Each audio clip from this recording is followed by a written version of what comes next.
June నెల 13వ తారీఖు పునీత పాదువాపురి అంతోని గారి పండుగ. పోర్చుగల్ దేశంలోని లిస్బన్ పట్టణంలో 1195 ఆగస్టు 15వ తేదీన పునీత అంతోని గారు జన్మించారు. ఉత్తమ క్రైస్తవ కుటుంబం. దాపులోని కథీడ్రల్ దేవాలయంలో ఫెర్డినాండ్ అనే జ్ఞానస్నానం పేరు పెట్టబడింది. కథీడ్రల్ పాఠశాలలోని మునులు, గురువులు, అధ్యాపకులుగా విద్యాభ్యాసం పూర్తి చేశారు. అంత ఆధ్యాత్మిక వాతావరణము, మంచి భక్తి భావాల్లో ఫెర్డినాండ్ గారు పెరిగారు. కత్తి పోరాటం, గుర్రపు స్వారీ కూడా తండ్రి నేర్పించారు.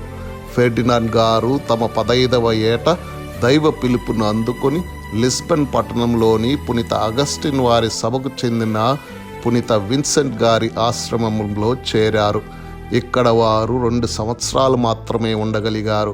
క్రీస్తు శకం 1212లో పరిశుద్ధ శిలువ మఠంలో చేరుకున్నారు. కానీ ఇక్కడ మఠాధిపతి మహారాజ భోగి కావటం వారికి నచ్చలేదు. అటు పిమ్మట ఫెర్డినాండ్ గారు క్రీస్తు శకం 1219 లేక 20లో పవిత్ర గురు పట్టాభిషిక్తులయ్యారు. క్రీస్తు శకం 1221లో ఫ్రాన్సిస్ అసిసి సభకు చెందిన 5 బ్రదర్లు మొరాకో దేశం నుండి హతసాక్షులుగా వచ్చారు. వారిని చూసి వీరు ప్రేరేపితులయ్యారు. క్రీస్తు శకం 1221లో ఫ్రాన్సిస్ వారి సభకు మారారు. అప్పుడు అంతోని అనే నూతన పేరు తీసుకున్నారు. పేదరికం, పవిత్రత, విధేయత అని పుణ్యవ్రతాలను తీసుకొని ఫ్రాన్సిస్ సభ గురువుగా ఆఫ్రికాకు ఓడలో బయలుదేరినారు.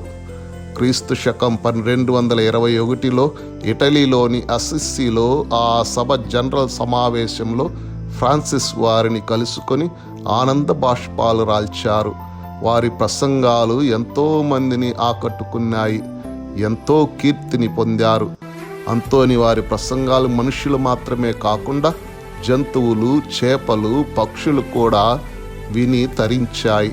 ఒక సమయంలో 2 స్థలాలలో ఉండే దివ్య వరం అంతోని వారికి ఉంది.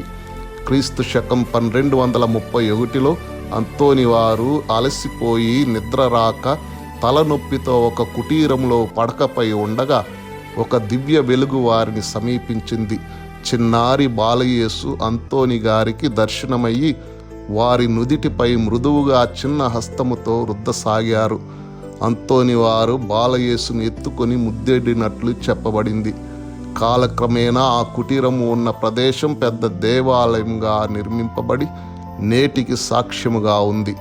ఇట్టి మనుష్యుడు క్రీస్తు శకం 1231 జూన్ 31న తమ 36వ ఏట పరలోక ప్రాప్తి నొందారు. వారి శరీరము పాదువా పట్టణంలో పునీత మేరీ దేవాలయంలో ఖననం చేయబడింది. క్రీస్తు శకం 1232 మే 30న 9వ గ్రెగరీ పోపు గారిచే పునీత పట్టము వసగబడింది. అంతోని అంటే వెలలేని, అమూల్యం, అతి ఖరీదైన అని అర్థము. బంగారు మాట. క్రీస్తు దేవుని ప్రేమించు, అనుభవించు. క్రీస్తు లేని జీవితం శూన్యం. పునీత పాదువాపురి అంతోని గారా, మా కొరకు ప్రార్థించండి.